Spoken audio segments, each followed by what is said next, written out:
So you've been thinking about going to graduate school, you want to get into grad school. Here's my tips on how to get into grad school. And by the end of this video, all the grad schools will be knocking at your door.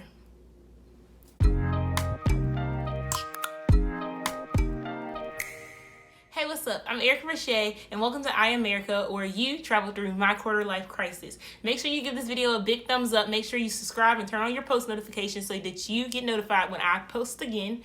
And let's get right into it. Today on this Millennial Monday, as you can tell from the title and from this previous clip, we're focusing on how to get into grad school. So tip number one is the most obvious one. You have to take the GRE. Most grad programs require students to take the GRE or the GMAT, or you can take either or you can take only law school and medical school have like their specific things where it's like you can only take that, but most programs require the GRE. Make sure you turn your post notifications on, because soon I'll be posting a video on how to ace the GRE and you don't want to miss it. But you have to take the GRE to get into grad school, and you want to make sure that you take it early and in advance so that in case you don't do as well as you thought you were going to do, you have time to take it again. And also it can give you that kind of preview of what to expect when you want to take it again so that you can do the best that you could ever dream of doing and do exactly what you need to do to get into grad school. Let's move right along into tip number two. Tip number two is to make sure that your resume is on point.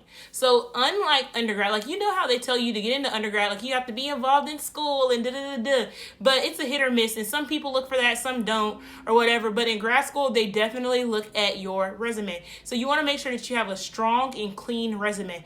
You don't want to have a resume with stuff that you did in high school or stuff that you did that really doesn't mean anything. It's cool that you worked at Chick-fil-A, but you have to go into detail about what you did at Chick-fil-A and how you utilize that to help you in either your collegiate career or how it's going to help you in your future career that you want. So you have to make sure that your resume is clean, but also very strong. And it's okay if you don't have a lot of experience. They understand you're coming out of undergrad typically, but they want to know that you can articulate and that you can talk about your experiences, because they want the best of the best in their programs. All right. Tip number three is to choose your recommenders. So a lot of grad programs ask that you have 2 to 3 recommendations for the program, just like how if you were applying for a job and they might ask you for your references, grad school does the exact same thing. Grad school is a lot like applying for a job.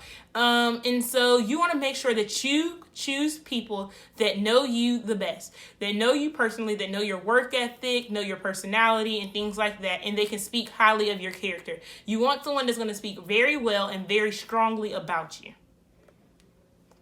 Cool. Sounds easy enough, but you also want to make sure that you are picking recommenders that are reliable. You don't want to have somebody that's going to be your reference and then they say, oh, I'm going to do it, and here you go 24 hours before the deadline and they still haven't done it, and now you're trying to figure out what to do because now you can't go to your dream school because of your reference. So you want to make sure that you tell people in advance and that you pick people that are going to speak highly of you, but also that are going to be dependable and get your reference done. Tip number 4 is to work hard on your personal statement. So a lot of people just will type up a personal statement. They'll be like, oh, this is my life, blah, blah, blah, blah. But that's not good enough. That might have worked in undergrad, but it won't work in grad school. So you have to make sure that you work hard on your personal statement. And pretty soon I'll be having a video come up on how to develop the perfect personal statement. So make sure your post notifications are on so that you don't miss that. But yes, writing your personal statement can get really hard because you're like, I don't want to give too much. I don't want to say the wrong thing. I don't want to do this and that. But you want to make sure that you put some time into it, and that writing your personal statement isn't like how you would hurry up and do your homework in undergrad or you would wait to the last minute. You want to make sure that you spend maybe a good 2 weeks so that it's something that you feel that resonates with you. And you want to make sure that you have a pretty strong personal statement so that you can use it for multiple applications. You have to make sure that you work really hard on your personal statement, because definitely they do actually read them. And that can be the determining factor of getting in and not getting in, because they're looking for the best of the best in grad school, and working on your personal statement can definitely make you stand out. Simple enough. So just like how they want you to have a clean resume, the next thing is they want you to have some good leadership experience. They want you to have gone through some things. They want to see what you got out of undergrad. So what you want to do to make sure that you get into grad school is you want to make sure that you're involved in undergrad. And if you're a senior in college right now and you're about to graduate and you're like, oh no, well girl, you better go get some community service hours in, because all of that matters. They want to see that on your application. They want to see that you did more than just go to school, because typically in grad school, a lot of the students are working not only for the school, but they're also working for companies and things like that, and they also have a large workload.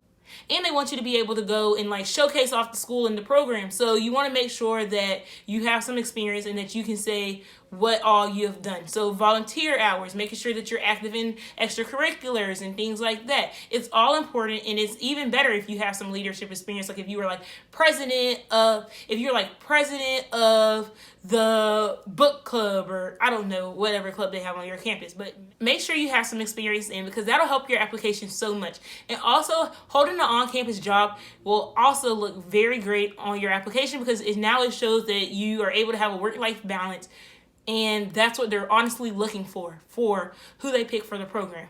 Now, I promised that if you stayed to the end, I would give you a bonus tip. So my bonus tip for how to get into grad school is to apply to the grads programs at your undergrad college. They are more likely to pick you because they know that you are good enough for undergrad, so you should be good enough for a grad program. They have all your transcripts and things like that, so it's easy for them to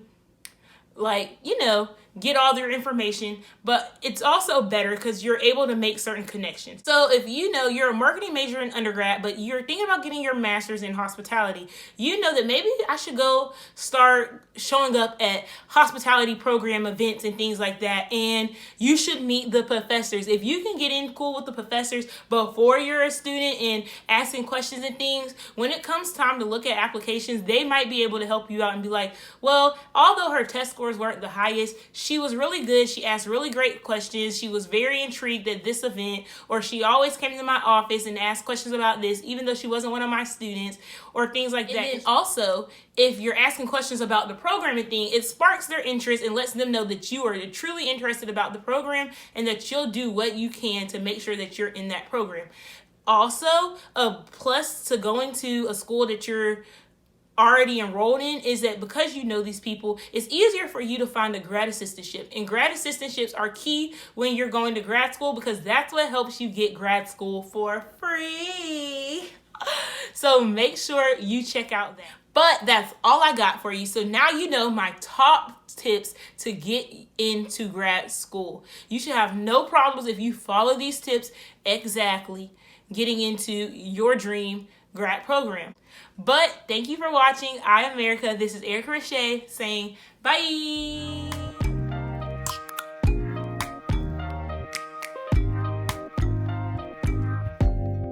Open up, you open, bitch, you won't be BM. We should be closer than friends.